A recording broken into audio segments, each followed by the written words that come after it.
Hello? Hello, can you hear me? Yeah, I'm hearing now.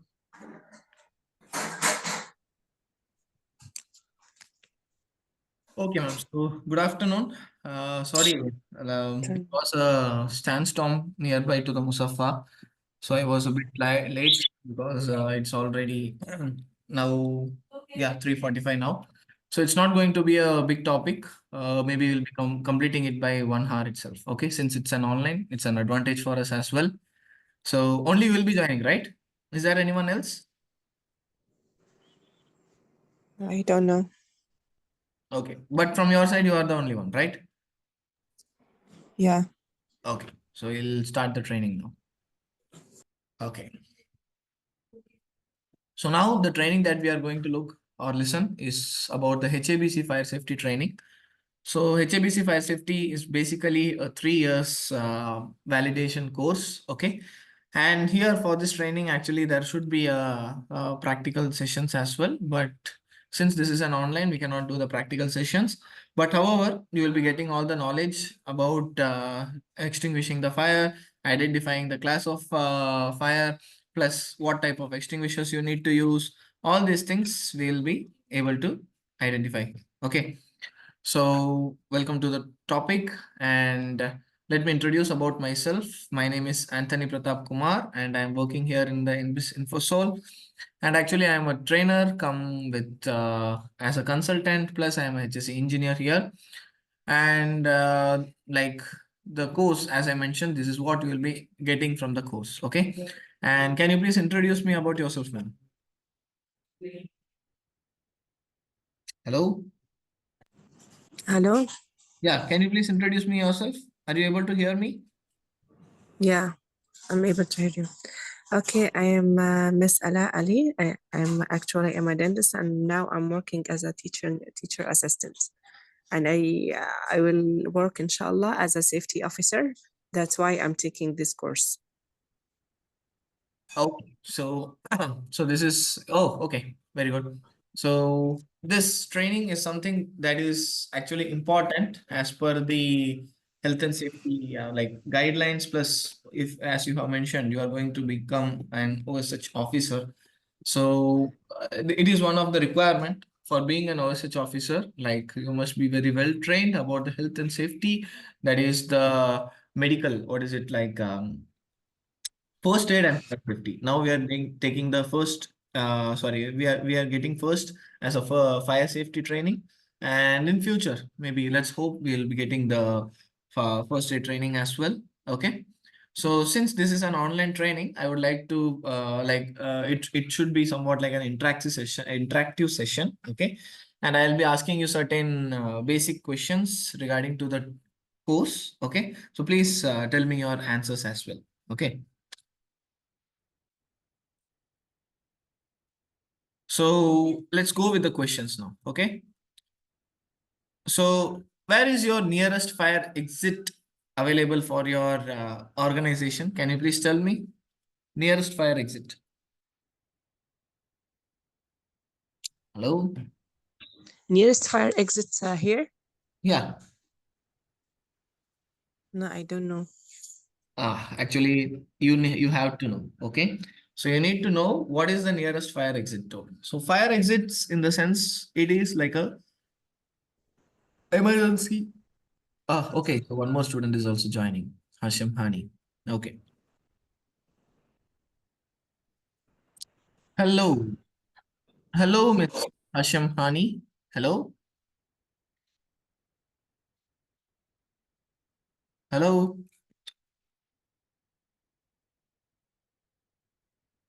Hello. Can you hear me, Miss Hashim Hani?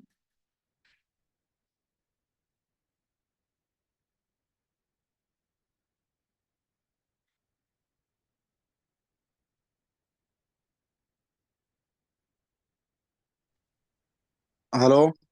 Hello. Yes, Mr. Hashim Hani. Can you hear me? Yeah, I'm hear you now, Mr. Ala.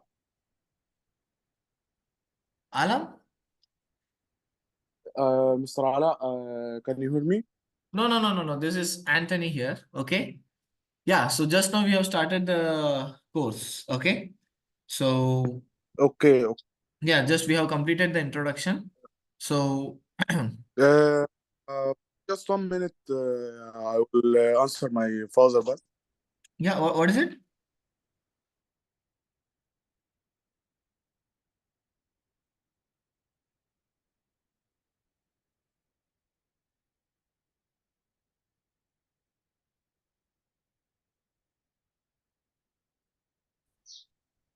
Hello.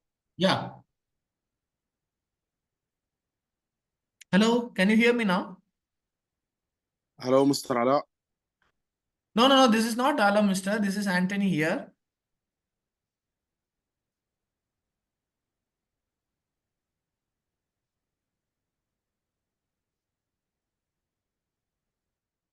Hello.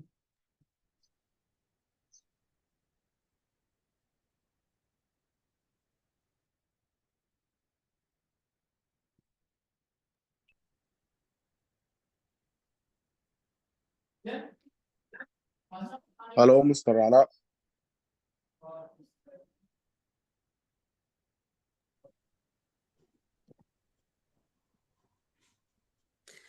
I am Ala. I'm not the trainer. I'm a participant like you. Yeah. So actually, I am the trainer. Okay. See, you can see in the NBS Infosol host. So I am the host and myself, Anthony Pratap Kumar. And I will be the trainer for today's training, which will be the HABC fire safety training. Okay. So Okay. we have introduced about ourselves, and I'm just asking such random questions such as what is a like nearest fire exit? Actually, nearest fire exit is nothing but it's like a emergency exit routes. Okay, so exit could be anything such as like if it has a door and you can it's safe for you to exit from that door, in the sense it is one of the nearest exit fire exit. Okay, and you need to know where is your nearest fire exit locations present. Okay, so as you have mentioned, you are going to become a OSH officer, in the sense definitely it is a mandate requirement that you need to know it. Okay, and next will be like where is your emergency assembly point located? Can you tell me how many assembly points do your organization have?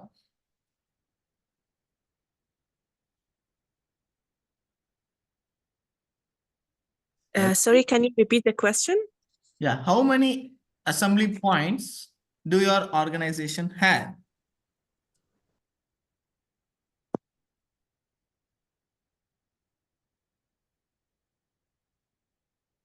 Did you get my question? I don't know how many assembly. Okay. So assembly point is something where all the people during an emergency scenario will be gathering. Okay. So that is actually called as the assembly point, or else you can also call it as a muster point. Okay. For each and every building, every restaurant, wherever you go, there should be an assembly point. Okay. They will be mentioning an assembly point everywhere, wherever you go. So just make a note of it. What is an assembly point? And why? Why means actually during an emergency scenario, if I am exiting out of my location, current location, it means I am feeling safe. Point that means and the exit location. Yes, exit location, not exit location actually. Exit location is called as the emergency exit ways or doors. I'm talking about that we need to be assembled at a location. For example, in your organization, if 200 people are working, means if 200 people are getting out of the office, it means they are safe. But getting out of the office and they must gather at a point. That gathering point is called as the emergency assembly point. Okay. So what you will do after gathering is you need to do the head count. Okay, head count means whether all the 200 people are have safely come out or not. That's what you will be checking here. Okay. Once if you are checking, in the sense at the same time you will be identifying if there is any missing people found. Okay. For example, instead of 200, you have a total of 180 people. Okay. And 20 people you are not able to count them. It means 20 people are lost. Okay. 20 people are inside, like, because it is a fire emergency scenario, right? So 20 people are still missing. They may be inside, they may be anywhere. So this is what we need to find it out. Okay.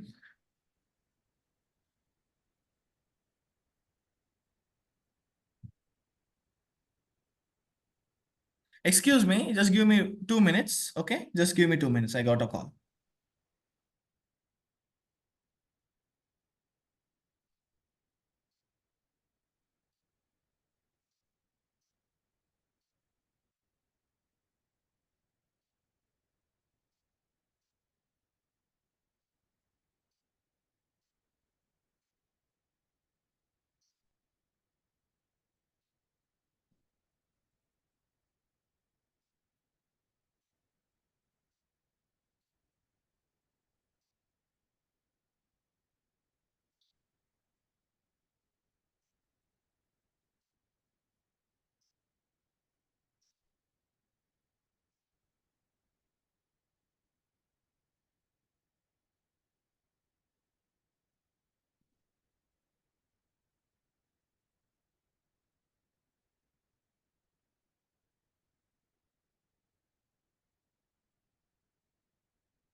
Okay, so yeah, coming back to the topic, assembly point is the place where we will be able to gather the people, plus we will be taking the head count of the people, whether everyone is safe or not. Okay. And then it comes with OSH policy statement. Now, do you have an idea what is an OSH policy statement?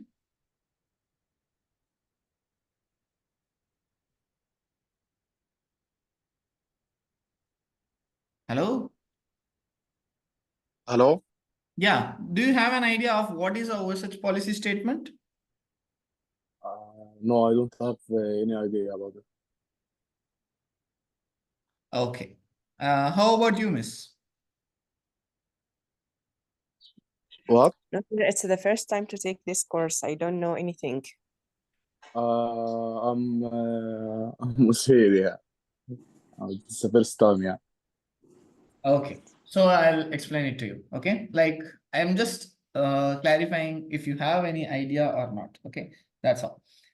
So OSH policy statement is something that your organization is declare, like it's a form of declaration that my organization is safe to work. Okay.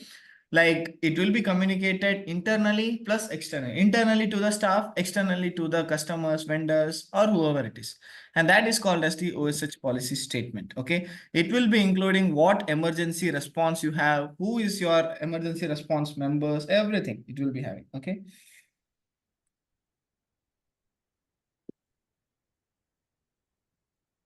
So that is the OSH policy statement. Okay. Got it? Okay. Yeah. Okay.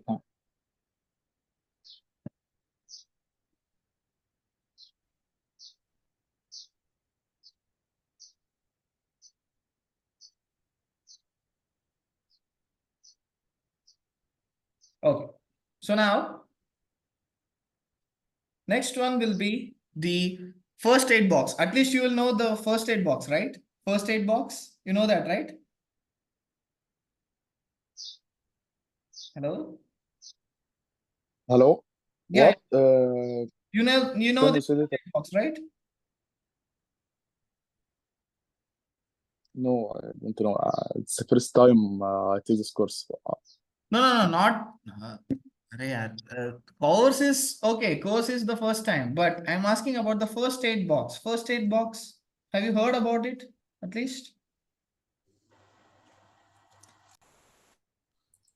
Okay. First aid box for life saving.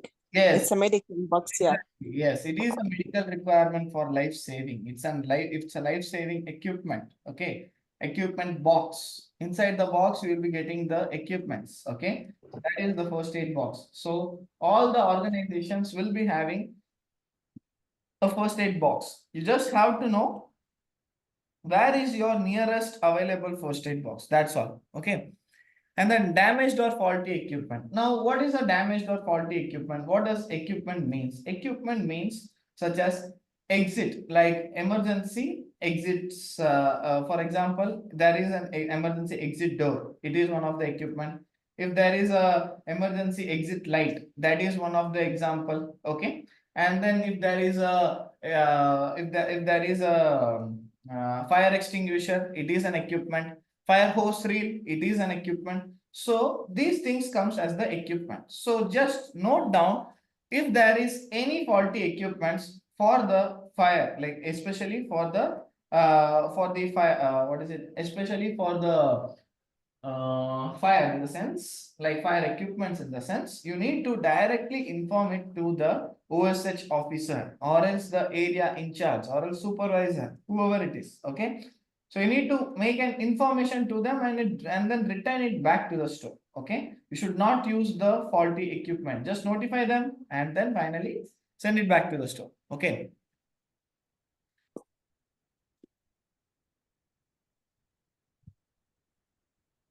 So next, in case of an emergency, what you have to do? So in case of an emergency, first of all, there are certain steps. Okay, like can you tell me if, like, you are not trained now, okay, but you are able to see a fire, what you would do? You have seen a fire, and okay, and what you will do as soon as you see the fire? Go to the nearest fire exit. Mhm. First, I think I can see how many of emergency door in the place, and then I help the people and tell them to go to the emergency door and see the electric power and try to turn off it. And I think I can take a clothes and put it in water. Try to make the fire little. Mhm. And then I think try to be quiet Mhm. and help people. Okay, very good. Actually, this is what we all do for an emergency scenario, whenever we are able to see an emergency scenario. But apart from that, there are certain mandatory things, okay, that we should not at all do. For example, accessing to the elevators or lift. No, you are strictly banned, or you are strictly not, you should not at all access to the emergency situation for accessing the lift. Okay, why you should not access the lift is because chances are that the lift would be electrocuted. Okay, like short circuited. Okay. Okay, and then the other chances are, like, if there is any fire, or definitely fire leads to smoke, right? So this smoke will be entering inside the lift, and because of the smoke you will be continuously like consuming the smoke and you will be fainting down at a point. Okay, plus, like, there will be a short term in for the respiration as well. So it is strictly banned to access the lift. Okay, now there is a question. I Yeah, tell me, what is it? I think in this case I will put close water in my mouth because the smoke will feed me. House, what is it? In this case, I think I will put a clothes in water and I put it in my mouth because the smoke will 1 minute Okay, okay. because the smoke will suffocation me.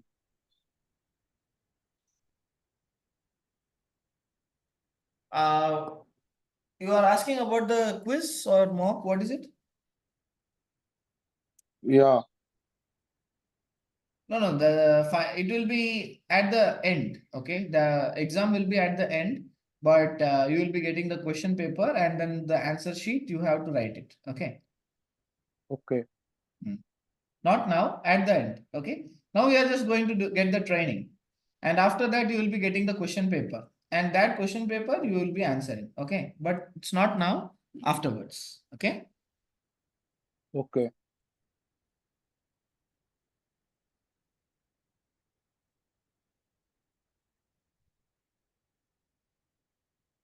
Yes. So now the next one we are going to see will be you should not access the lift, and then you should not be panic as well. You should go to the nearest assembly point and then never ever come back for your personal belongings. Now, what is a personal belonging? Personal belonging is something that, uh, for example, the phone, your laptops, if there is a fire accident, okay, if there is a fire accident, what could happen initially? Like the major, the things, the consequences, if there is a fire accident, could be like you need to just get out the zone, right? So when I am getting out of the zone, chances are there that I'll be forgetting my phones and laptops or anything. So once if I am exiting that emergency exit location, okay, I should never ever come back for my personal belonging. Personal belonging will be your mobile phones or anything. Okay, mobile phone, your laptop or anything. So never ever come back for your personal belonging. That's what it is advised.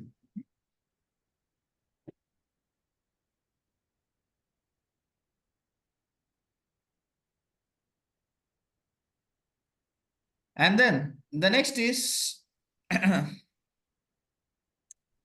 go to your nearest assembly point and do not re-enter the building till advised to do so. This is what I need to do in case of an emergency scenario. Now, let's define the fire. Now, what is a fire? Fire is something that leads to the combination of heat, flames, and smoke, and that is called as a fire. So, the heat and the flame and the smoke, all these three is combined and it causes with the fire. So, you know what is the heat, what is the flame? Flame means you can see in the picture itself at the top, right? Like a yellow color. Yellow color indicates with the flame. Heat means the liberation of the heat. Like you can feel the heat. Okay. And finally, smoke. Smoke means the final end, the final byproduct of the fire. Okay. And that is the smoke. So these three things I'll be basically seeing whenever there is a fire occur. Okay. So next is, see, these are all the four major reasons for an occupational fire. The first reason, the first possibilities, the first reason would be deliberate act. Deliberate act means anything, like it could be anything. Like if I am doing some, like if I'm directly, like I am creating a fire accident, okay, like it's not a natural cause, it's a man-made cause. Like I have the intention to create the fire is called as the deliberate act, okay, and it will be charged as arson, maybe terrorism, revenge, for like mental ill health, something like that, okay. So it will be charged accordingly. And then next one will be the smoking. Smoking, definitely it leads with a huge accident, a huge impact as well. And then there is the welding. Welding means during cutting, grinding, and then like any hot work, okay, any hot works that is done and at that time the flames or fumes will be released, which consists of the heat and transfers the fire from one location to another, and that is called as the hot like building, okay, hot works fire. And finally, there is the contractor equipment, cooking equipment, portable heaters, or any other equipment. So all these things comes around. So this is the fires in the workplace. A total of 4 situations will be there. Okay. And this leads to the major occupational fire. Now, in addition to this, one more reason is that reason could be electrocution, especially electrocution, that is short circuiting or any electrical hazard. Okay, and that is also leading to fire, most of all for the other buildings. Okay, so now fires by location we are going to see. So dwelling, road vehicle, other building, workplace, and other people gather, plus other outdoor location. So dwelling effect means the fire which literally is created, okay, and like it could be any natural cause, okay. The cause I cannot define, like this is why the fire has happened. No, I cannot define it. Okay, it could be any natural calamity, and the control of the fire is actually impossible, and that is called as the dwelling. Okay, and then the road vehicles, you know, how does the road vehicles actually comes under fire? Most of all because of the accident. Second reason could be low maintenance of engine. Okay, and the third one will be because of the short circuiting. Okay, these 3 reasons could be the it is the major reason for how the fires are being spread to the vehicle. Okay,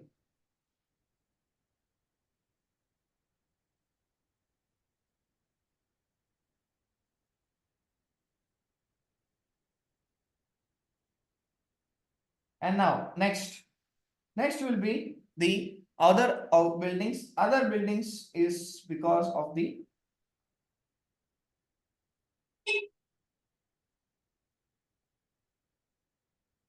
so other building fires, other buildings, especially because of the workplace. So workplace in the sense because most of all it will be coming through the electrical short circuiting, all these things. Okay. Plus if there is any deliberate acts. Okay. And finally, the last thing will be the other outdoor fires. Okay.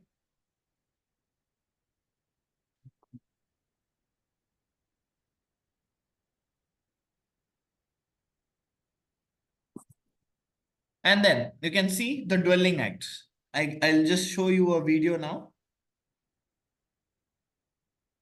This is the video for the dwelling. Okay.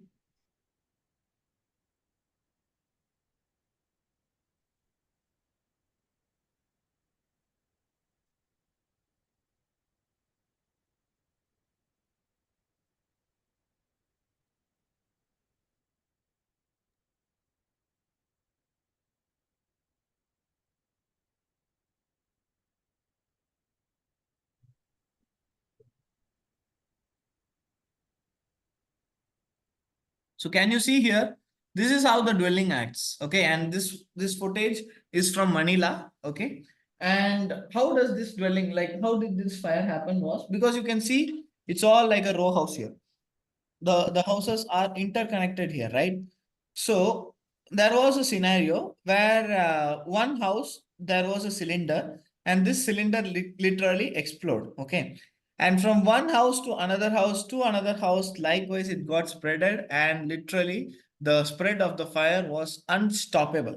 Okay, you can see here now the people, the extinguishing people, like the fire brigade, they are trying their best at the corners. You can see here one, and then there is the two, and then there is three here. So people are trying like one, two, and finally three. So people are trying to extinguish the fire, but no, they could not. Why? The possibility. What could be the reason? The reason is because it is a dwelling act. Okay, it is a dwelling effect. And once if it happens in the sense, the only thing that could be like how, like the only possibility that we could control is we need to create like a natural, same as natural. So how could we stop it? The final like from the helicopter. Like they extinguished by using the helicopter extinguishing technique. Through the helicopter, they just sprayed the water from the top and literally they control the fire. Okay, so this is how it happens. Okay, this is the best example of dwelling. And then now you can see the road vehicle fire. Actually, everybody can once in your lifetime we would have seen this road vehicle fire. And next is the other building fire. So this other building fire was happened in the workplace where people gather. Plus, I'll be asking you one question.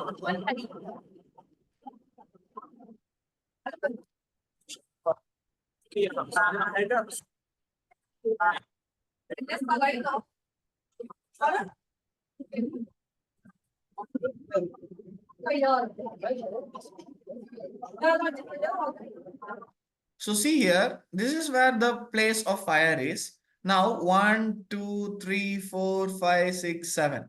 These 7 buildings, like these 7 floors, are not on fire. Can you please tell me what could be the reason? Like just guess. What could be the reason? Any guesses? I think electric and gas. And gas. Electric and gas. No, I'm asking. See here. Yeah, electrical and gas. Maybe that is the reason why the fire happened. I'm asking. You can see here a total of 7 floors are there beneath the fire. Okay, like under the fire there is a total of 7 floors. But these 7 floors did not even face little amount of fire. What is the reason behind it?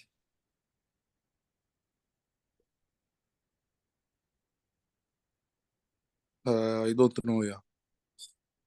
Yeah. Could you tell me the reason? Could I tell you what? Reason. Yeah. Reason behind it is it happened because the direction of the fire. Now I'll play the video again. Okay. Okay. So see here. The direction of the fire. Direction of the fire always goes to the top, right? It is the direction of the fire always goes to the top. Now, if it aims to the top side in the sense, definitely the fire will be moving top. And you can see the lower places, the lower ground, it will be literally covered. Okay. So it's not 100% sure that we can cover the ground portion, but still chances for like the duration for of the people, those who are getting down, they will be getting a much duration, like more than minutes to evacuate the area. Okay, but still it's unsafe. Okay. How how do we can control in the direction of the fire? Yeah. Controlling direction of fire. No. We cannot control the direction of fire actually. That's unfortunate because it is the nature. We cannot control that. Only thing we can do is extinguish, but we cannot control the direction of fire. Nobody literally can. Okay. Okay. Okay. Thank you. So next, fires by location. This is also most of all the locations such as especially the industries. Okay, so those areas catches fire so soon. Plus industrial fire, it could not be controlled as well. And then in the next picture, you can see this is the forest fires. It is also one of the dwelling act. Okay, we cannot control this dwelling act as well. So the final remedy for controlling it is through helicopter spraying techniques. That is the only thing that we could do. Other than that, no, we cannot. Okay. And if there is any emergency scenarios, you need to call 999 or 997. Okay. So that's the thing that I need to call. So 999 or 997 will be my code. So if I call these numbers in the sense, definitely certain like people will be coming as soon as possible. Try to rescue you as well. Okay.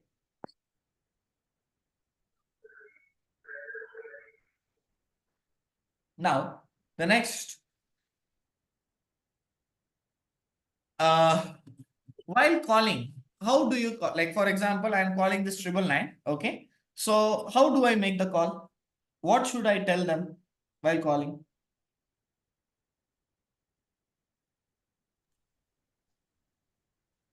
You should tell that there is a fire here. We need to extinguish. Yes. Okay, but it's the first thing to do, or just keep the people out of the building? Yeah. Okay. So you need to go by the line concept. Okay. Line concept in the sense LINE. L stands for location. Okay. You need to be specific with the location, what location it is. Okay. I stands for incident. So I stands for incident. Okay. And then N stands for number of people. Okay. And then E stands for the extent of injury. Okay. This four things is mandatory when I need to call the emergency service. Okay. LINE. Line stands for location. Okay. Location, incident, and then number of people, and finally the extent of injury. Okay, it's a mandatory things, guys. Okay, so this is what you need to specify when you are calling the emergency call service.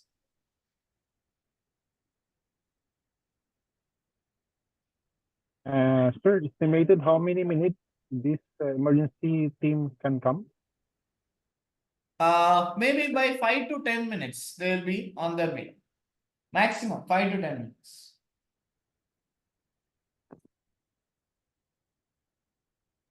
Happy, thank you. Yeah. So next will be, yeah. So next will be the roles of the fire warden. So now here you are also getting the roles of the fire warden. Okay. So roles of the fire warden in the sense, what you will be doing is check the fire doors are not wedged or propped open. Not wedged in the sense like the fire doors should not be wedged to the ground. Wedged means like attached with the ground. It has to be opening and closing mechanism, both. Okay. It should not be always kept open. Next thing is always make sure whether you are making a good housekeeping, like good housekeeping in the sense just to the location. You're just making sure whether the good housekeeping is being done or not. Okay. So why you need to check the good housekeeping is because whenever there is an accident, the house easy combustible materials first of all gets to be burned. Okay, easy combustible materials gets to be burned. That is why you need to check whether there is a good housekeeping or not. Okay, and then you need to make sure whether the final doors are open, and then you need to help you need to help the people, those who are in the organization, for taking the health risk assessment as well. Okay, and finally you need to you need to inspect the places where you are using the equipments, because at the starting I mentioned certain equipments to you, equipment such as fire doors, and then the evacuation areas, your steps. Okay, steps, whether it is good to go or not, if the steps are been do have any obstructions or not. If there is an obstruction, you need to complain it to the recognized people. Plus, if there is any fire extinguisher which is not inspected, or else if there is any detectors which is not working or functioning properly. So being as a fire warden, you need to do all these things. Okay. And then there is one supervisory role as well. So what is a supervisory role? Supervisory role means, for example, if my organization is having a total strength of like 300 people. Okay. So for this 300 people, I'll be conducting certain work. Like for this 300 people, actually, I'll be like I need to make sure whether these 300 people are getting out safely or not. So that is the major thing that I have to cover. Okay. And along with that, what I need to do is I need to make a coordination. For example, now we are a total of 5 people in the training. Okay. sorry, four people in the training.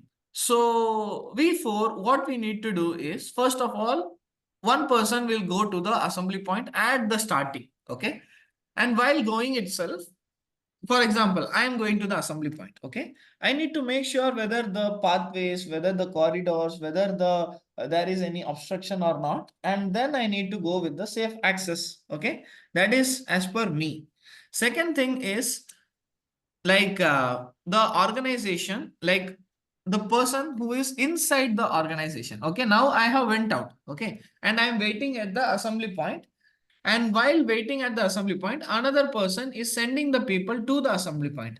And from there, they are taking the head count, like 20 people. I have sent 20 people. They are communicating it to me. And I am checking whether 20 people are coming out or not.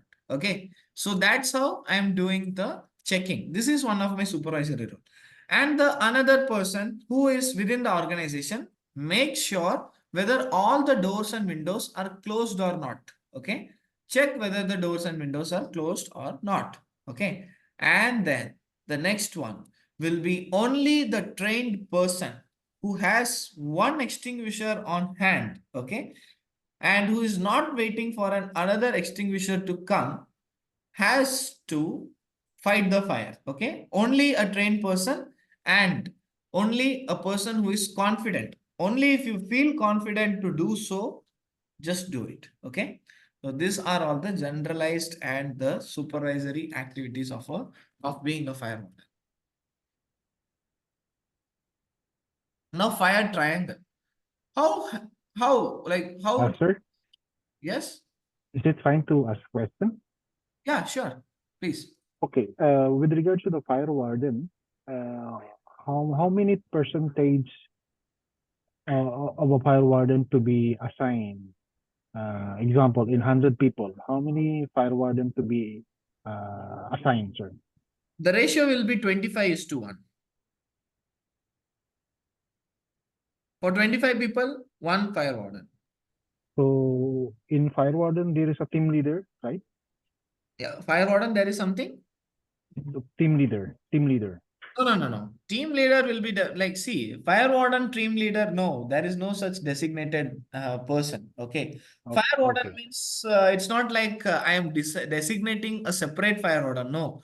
For example, there are certain employees, okay, like supervisors, foreman. Okay. So these people, like only the selected people will be getting the training of the fire warden. Okay. And once if they are certified, in the sense, they are also a fire warden. Okay. Just along with the supervisor, their roles and responsibilities will be added with the fire warden as well. Okay. There is no such designation for being a fire warden because it's the easiest job. Okay. Copy, sir. But the training to be provided by third party or internal? The training to be provided by a third party or internal? Yes. Uh, For the fire warden. yeah, the training should be provided by the third party plus internal as well. Copy. Okay. Yeah. Thank you. Why third party and internal means internal third party training is a requirement, okay, from the government, and external third party training is a requirement. Sorry, internal training, third party training is a requirement within the organization. Okay, for example, we are all in Abu Dhabi, right? You are all inside Abu Dhabi, right? Yes. Yes. So definitely there will be an OSHA training. Okay. So OSHA, there will be an OSHA. So what OSHA requirement is, internal training has to be provided plus external training has to be provided as well. Okay. So external third party meets with the compliance, internal third party meets with the competence. Okay. So that's the requirement here. Plus external. Okay. If it is internal, sir, what is the frequency? Every 6 months, every 1 year, the training? What? If it is internal, what is the frequency of training? Every 6 months, every 1 year, every 3 months? Oh, 1 year. It's as per your training plan, annual training plan. If you have made for 6 months, okay, good. If you are making monthly ones, that is also good. Like it's up to you. But yearly ones, there must be a training. Okay. Copy that, sir. Thank you. But the internal training, like the people, those who are getting the internal training, they are not considered as a qualified trainers. Like they are not considered as a qualified people. Okay. Only the external training certifications will be the people who are getting that, they are the qualified people. For example, now you are all getting HABC. So it means the validity is for 3 years. So for these 3 years, you are a firefighter, or it's not firefighter, sorry. You are getting the competency certification of basic fire safety course. Okay. And that is a HABC. So definitely the validation will be of 3 years.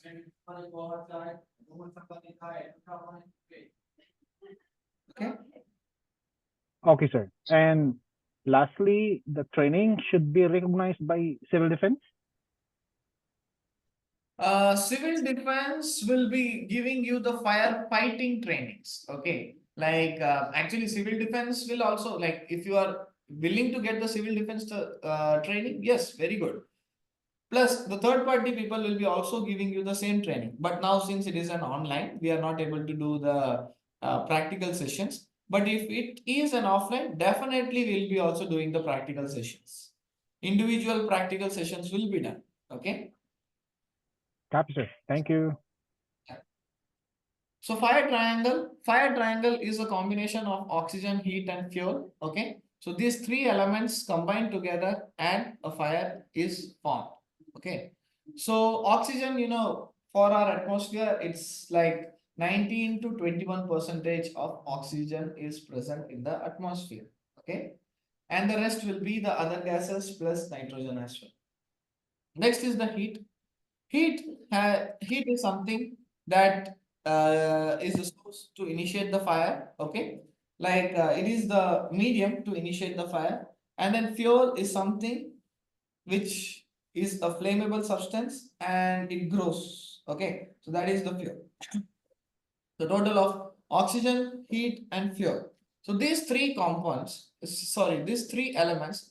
If I am breaking any one of these three, it means I'm literally controlling the fire. Okay. And I could do that by cutting the oxygen. And if I'm cutting the oxygen, it means I am doing the smothering effect. Okay. And second thing, fuel. If I am cutting the source of fuel, in the sense I am making it to starve. If I am cutting the source of heat, it means I am making it cool. Okay. Cooling effect. So cooling, starving, and smothering. These three effects will be done if I'm cutting any one of the element. Any one element. I can just cut any one element, the fire will be stopped. Okay. So next is, What is the yeah, tell me. what what is the weakest point from the three oxygen or foil? It's based upon the situation. See, different fire extinguishers has different things. Okay. We will come to that. Once if I am opening the fire extinguisher section, you will understand. Okay.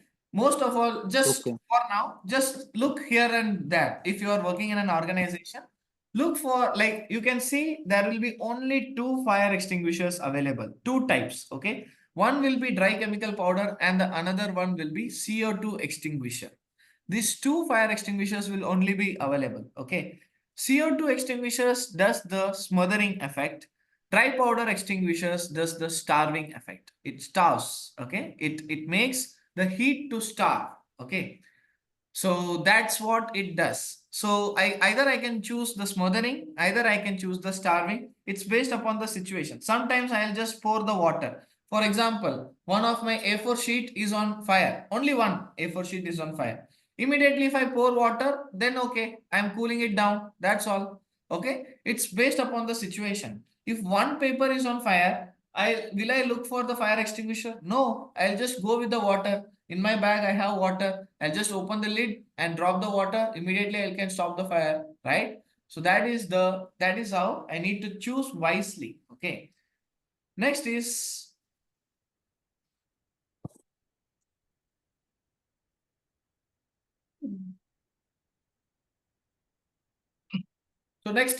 the spread of the fire. Okay. So spread of the fire basically happens by the three concepts. Actually four, but direct burning will not be considered here. Okay. Actually, we would have all studied this during our physics chemistry class. Okay. So conduction, convection, and radiation. Now, what is a conduction? What is a convection? And what is a radiation? So we would have studied, right? So conduction is something that conducts the heat. Okay. For example, I'll tell you with the examples now. Okay. Let's go with the convection, much better. So for example, if there is a room, okay, and in that room, the temperature is been maintained like 23 degrees Celsius. Now, currently also it's, if you are inside a working organization, then definitely the room temperature will be 23 degrees Celsius, right? So this 23 degrees Celsius, now what I'm going to do is, there is a fire, okay? In the same room, there is a fire, and the fire definitely will go more than 100 degrees Celsius, right? So this 100 degrees Celsius, when it transferred to, like when it mixes with the atmosphere, what will happen? It converts the room temperature as well, right? 100 degrees Celsius is the fire, and 23 degrees Celsius is the room temperature. Now the room temperature becomes to increase gradually, like 25, 26, 27, 28, 29, 30, until it reaches 100, it will just gradually increase, okay? And that gradual increase, the transfer of heat from the hot air to the cooler air is called as the convection, okay? Now what is a conduction? Conduction is something that transfers the heat from the hot air to the metallic instruments, okay, metal objects, okay. And this metal objects could be like door of the handles of the door, or else any other things it could be, okay, any metallic items. Even a person, if you are wearing bracelet or anklet, that is also a metal and it also conducts the heat, okay. That is the conduction. Radiation means transfer of the heat through smoke from one building to another. Through smoke means finally you can see the black color smoke, right?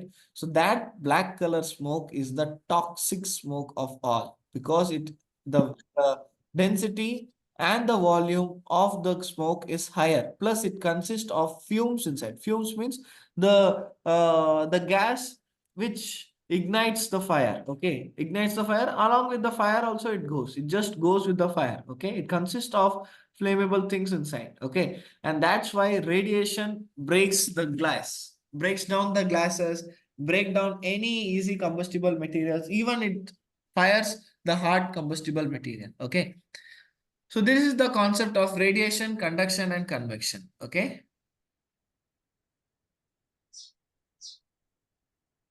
Now let's look on to the staff control. So staff control means, now I need to like I know what is the mechanism of the fire now. How does it spread? I know, but how to prevent it?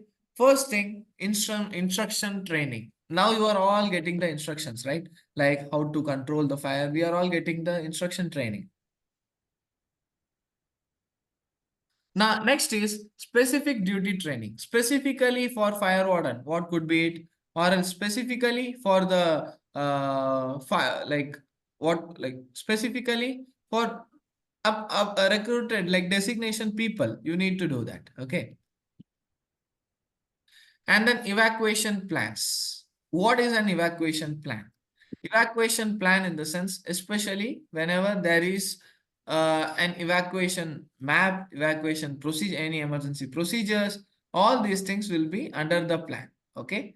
Fire drills will be conducted, and finally the fire extinguisher training. So these things has to be included whenever there is a for the staff and the physical control.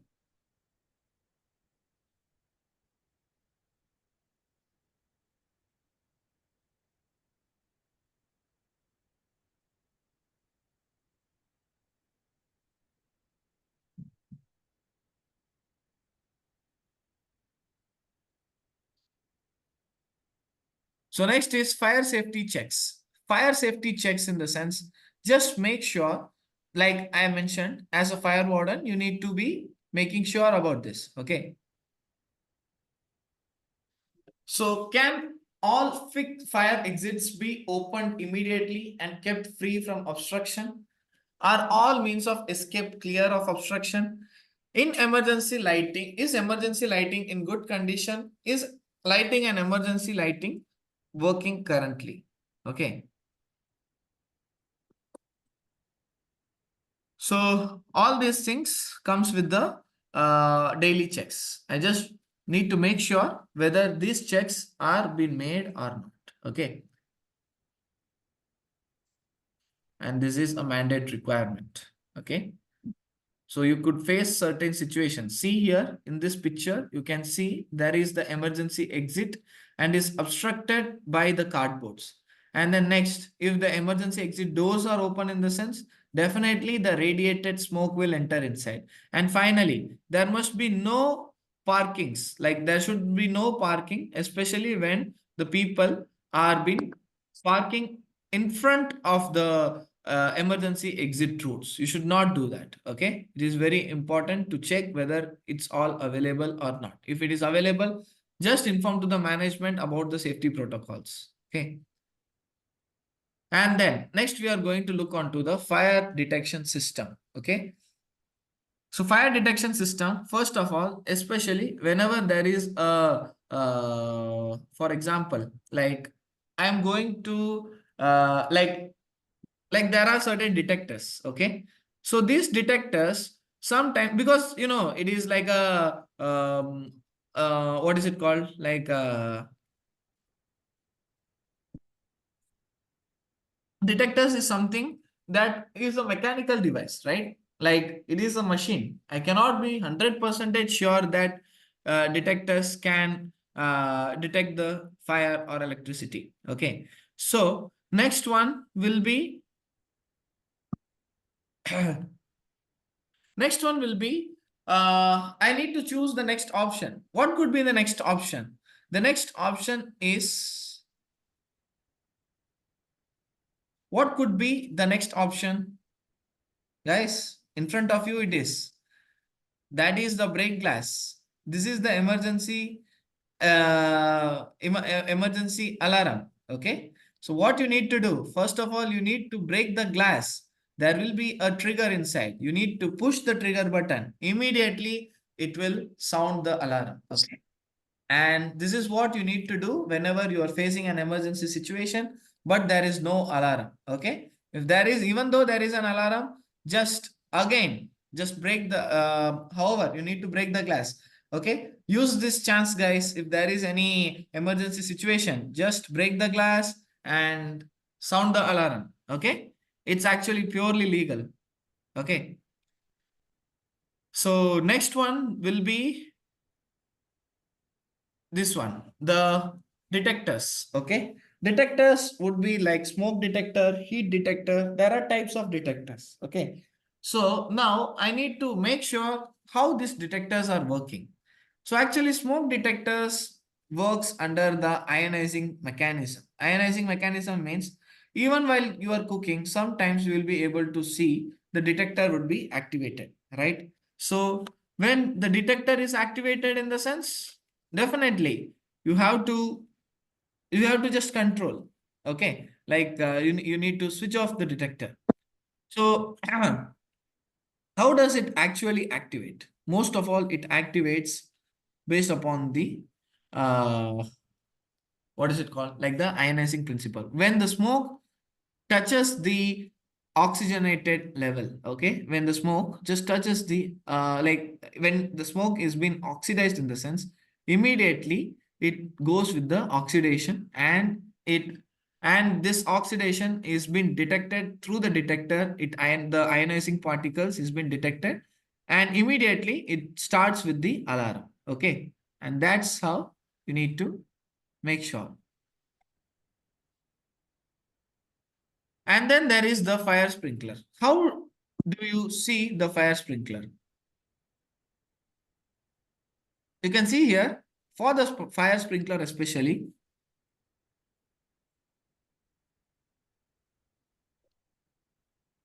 like fire sprinkler. So for the fire sprinkler in the sense, you can see here, there is a red color glass tube. Okay. And it consists of the mercury liquid. Okay. Now, whenever there is a boiling point, okay, this mercury actually starts to expand at a boiling point. Okay. When it starts to expand, this glass literally gets broken down. Okay. When it expands. And once if it breaks down, the sprinkler just starts to sprinkle the water. And this is how the fire sprinkler works. Okay.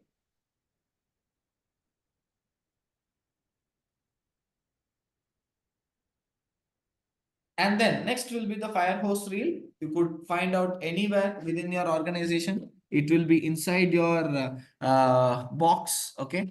Fire hose reel. I cannot use the fire hose reel. Okay. If I do use the fire hose reel in the sense, what could be the consequence? The consequence will be like you do not know. Okay. We are not a trained person to use the fire hose reel. Okay. So do not use the fire hose reel. Only the civil defense has the authority to use the fire hose reel. Okay. No, sir. This is fire hose. Fire hose really is small hose. Small hose. If you correct me if I'm wrong. Actually, fire hose comes with different capacity. This is for the hydrant, right? Yes, this is for high pressure. Actually, you can see the size of the roll though.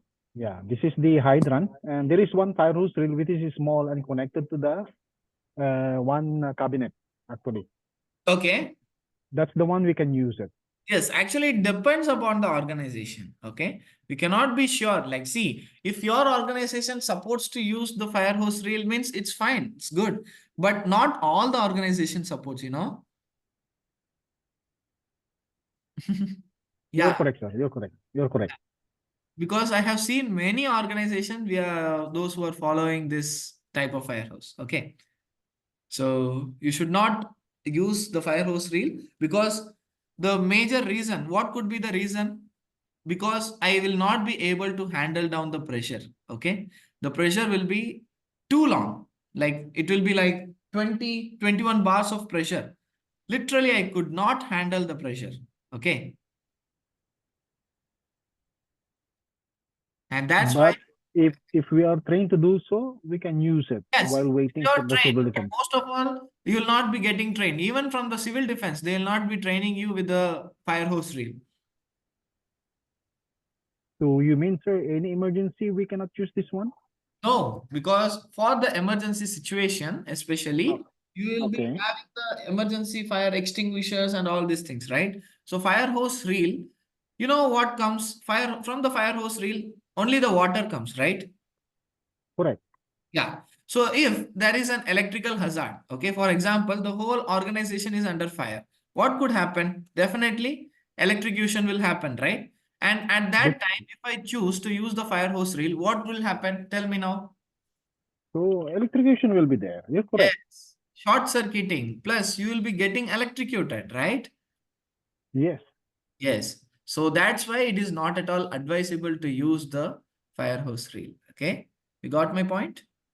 Ah, okay, okay, okay. Oh, Because it's a little bit confused why some companies they're installing hydrant inside their workshop for the fire hose. uh-huh. Okay. If we are waiting for civil defense, it takes around 10 to 15 minutes. It might be in minutes, your workshop already class finished already. Exactly. So if it's possible, if there is no risk to other people, then Yeah. I got your point. I got your point. Thank you. For example, if one of your cabinet is been burning and you are very sure that inside that only cardboard box or else like all the smaller hazards of electricity has been available. Okay. And okay. And if there is a risk, for example, if there is not any cardboard box and it is all present with the what is it called? Like it is all about chemicals. Okay. You do not know what type of chemical it is. Plus, the next one will be what else are the possibilities? For example, No, sir. That's why I told if safe to do so, proceed. If not, do not yes, safe. exactly. You need Do to not. identify Yeah. the classes of fire, although, Yes. okay. So I'll teach you how to identify the class of fire, okay? Please. Now, I'll teach you how to identify what are all the classes of fire, how to identify the fire, what type of extinguisher you should use, and at that time you will understand why should I not use the fire hose, okay? So now you know the roles and responsibilities of the fire warden as well, right? So what should I do now? On hearing the sound of the alarm, what should I do? Come on, guys. Now you know the story. So on hearing the sound of alarm, what should you do? You have to evacuate.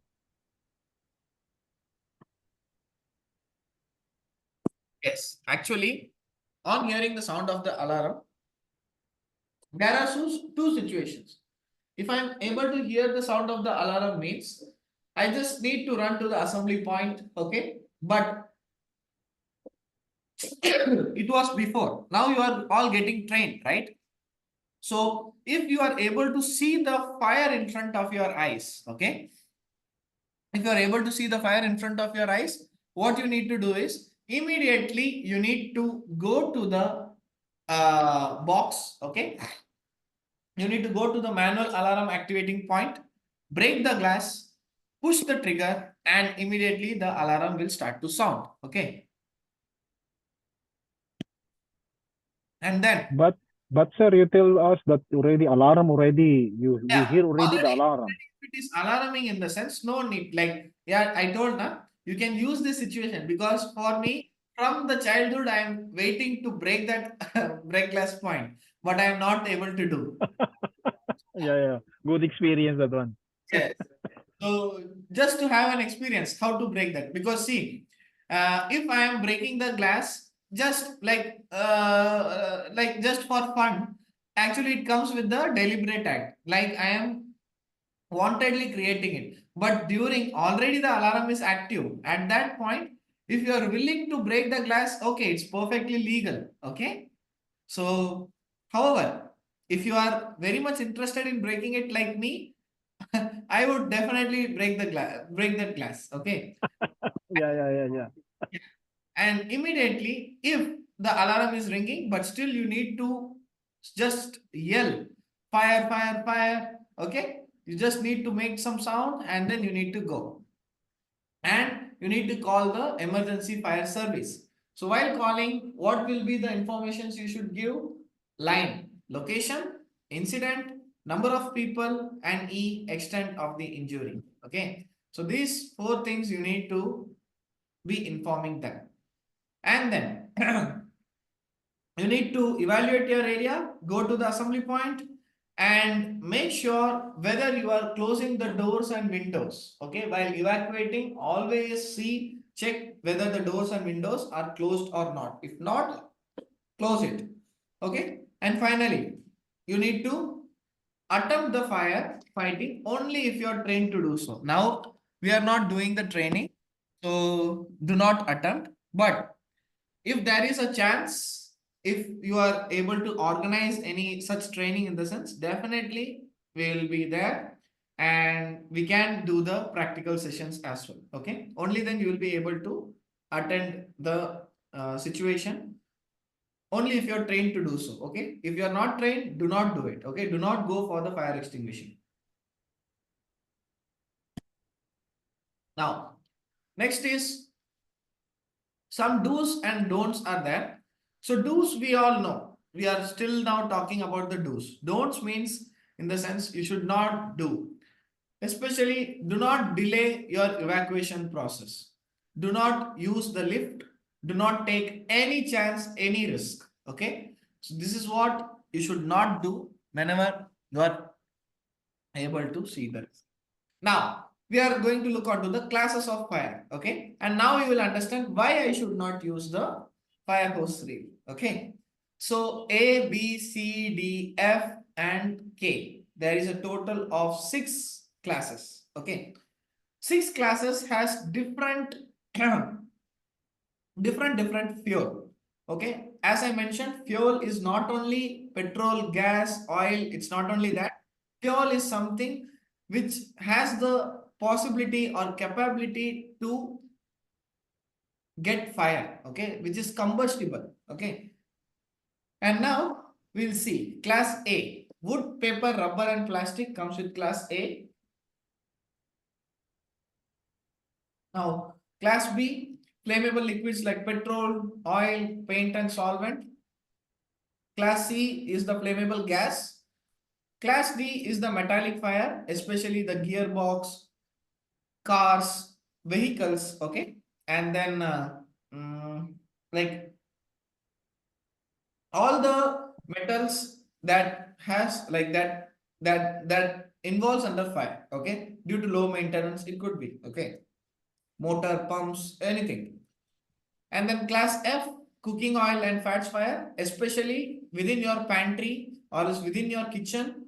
If something you are cooking and that particular vessel is under fire, that is classified as class F. Okay. And then fire classification such as electrocution fire. Okay. Electrocution means short circuiting, hazards, anything like socket has been burning your electrical socket, okay, or else your extension board has been burning. It all comes under the electrical equipment fire, okay. And now we are going to see onto the extinguisher. So I know what are all the classes of fire. Now I am going to see the types of extinguisher, and based on this class and types of extinguisher, I need to choose the correct extinguisher. Okay. So cooling effect most of all goes with the water. As I mentioned earlier, foam, CO2, wet chemical. These things comes with the smothering. Powder comes with the starvation. Okay. Starvation of fuel. Now let's look on to the color codings. So water extinguisher basically is like a fully red color. Okay, it is if an extinguisher is fully marked with red, it means it is water extinguisher. Foam extinguisher is something mentioned with the cream color label, cream color, your skin color. Okay, and then smothering, CO2 extinguisher is black color. Okay, the labelings will be in a black color. That is for CO2. Wet chemical means the labeling will be in the yellow color. Yellow color labeling means wet chemical extinguisher. Okay. And then powder extinguisher is a generic form. It's in a black color, blue color panel. So these are all the color indications of different types of the panel. Okay. Now,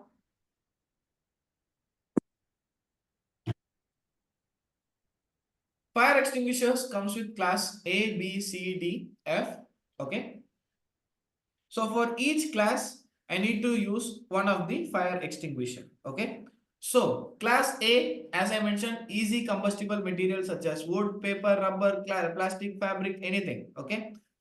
So A, I can use any extinguisher rather than CO2. Why it's not CO2? Any answer do you have? Why I cannot use CO2 extinguisher? Hello, guys. Come again, sir. Come again. Why I cannot use a CO2 extinguisher for class A? What could be the reason?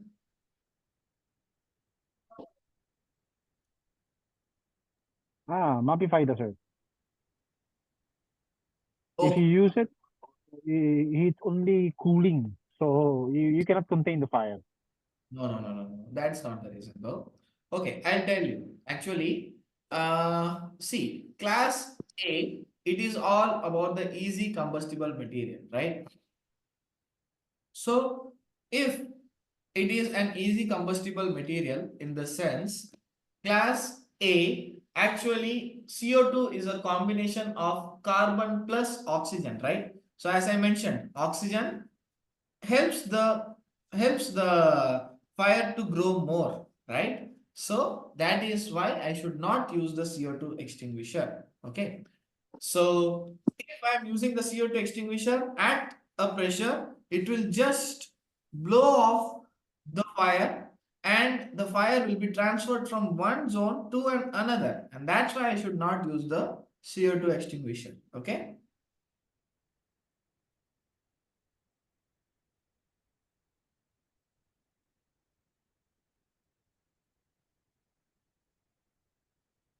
And then class B, flammable. I cannot use water or wet chemical. What could be the reason? It will spread more.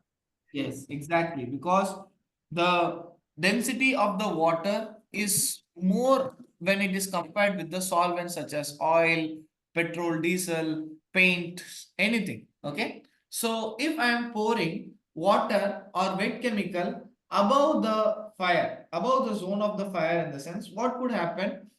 The water will go down, fire will rise up, and it will spread eventually. Okay, so that's why I should not use. For class C, it is the flammable gas. Literally, according to me, I will never ever play with the flammable gas though. Okay, why? Because it can explode anytime.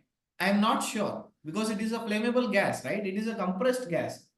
If this happens, it may burst at any time, right? So I should not play with class C. Just run. Don't even search for the extinguisher. Just run. Okay. And Just run, sir, just run. if you want to do something, only prefer powder extinguisher, not any other extinguisher. Okay. Go with the powder extinguisher. Yeah. And then class D, again powder extinguisher for the metallic fire. Okay. And that's why in your vehicles, all of your vehicles, like if you have a car, bus, wherever you go, you can find the extinguisher nearby to the co-passenger seat. Okay. And like co-pilot seat, you can find out the, like below the co-pilot seat, you can find the fire extinguisher of class, what is it? Like the powder extinguisher. Okay. So you need to make sure whether it is inspected well or not. Okay. But class D you can do. Okay. And class F, wet chemical, only I need to use. Other than that, I cannot use any other fire extinguisher. And for electrocution, I need to go with CO2 and powder. Why? Why I cannot choose water? Because it has, I can like if I am choosing the water or a fire hose reel, definitely I'll be electrocuted. Okay. Okay, guys. So I'll just give you one sample. Okay. For example, I have like there is a table. Okay. Table is made of plywood, and above the table, I am using a laptop which is on charge. Okay. Now the table is on fire. Okay. Now tell me what type of extinguisher should I use? Hello? Electricity, electrical, type C. CO2, sorry. CO2 extinguisher? Yeah, Powder. if the See, there is a table. Okay. A table I is think made of plywood, and above that, I have a laptop which is on charge. Now the whole table is on fire. Okay. So whole table plus laptop, both are in fire. Okay. Laptop is inside the table, right? So definitely laptop will be also in fire. Now tell me what type of extinguisher should I use?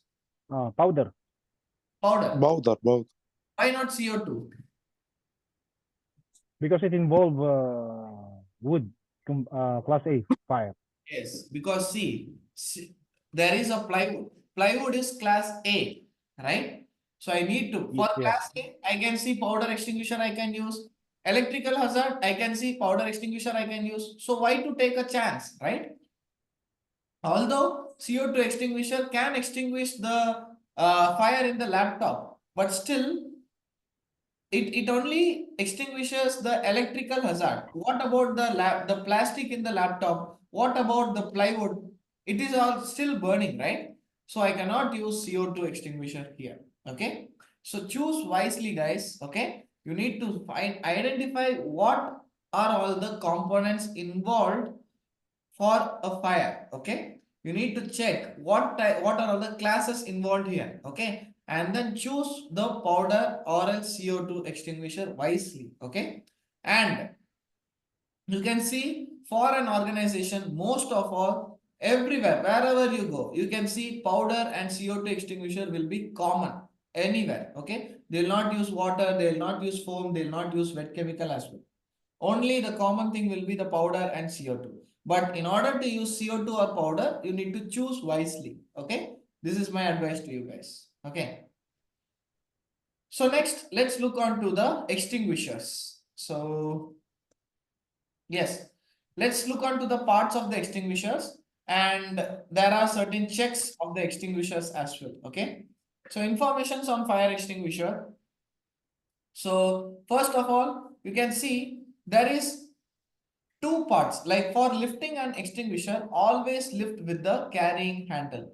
Do not touch the discharge lever as well and lift, okay? Always carry with the carrying handle, okay? Next will be discharge hose.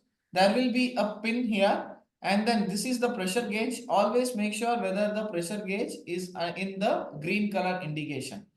And there will be a data plate where it gives to you the label, the class of fire, what type of extinguisher it is, and then the body, everything, okay? Now let's look on to the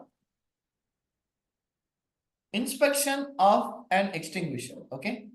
Let's look on to it. How to inspect an extinguisher?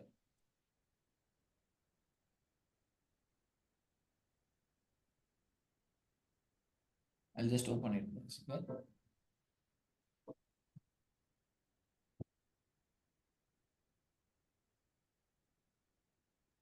Sir, this training, you will provide certificate? Yes, sure. Free of cost, or how much the cost, sir?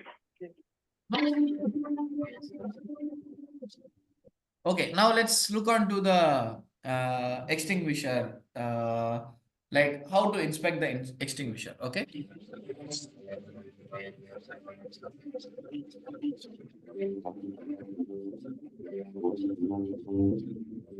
Chances are you will go through your entire working career and never have to use a fire extinguisher. Chances are you will never have to use one while on the road, but there should be one in your vehicle. Have you inspected it lately? Close your eyes for a second. Can you point to the nearest fire extinguisher? Where is the second nearest one?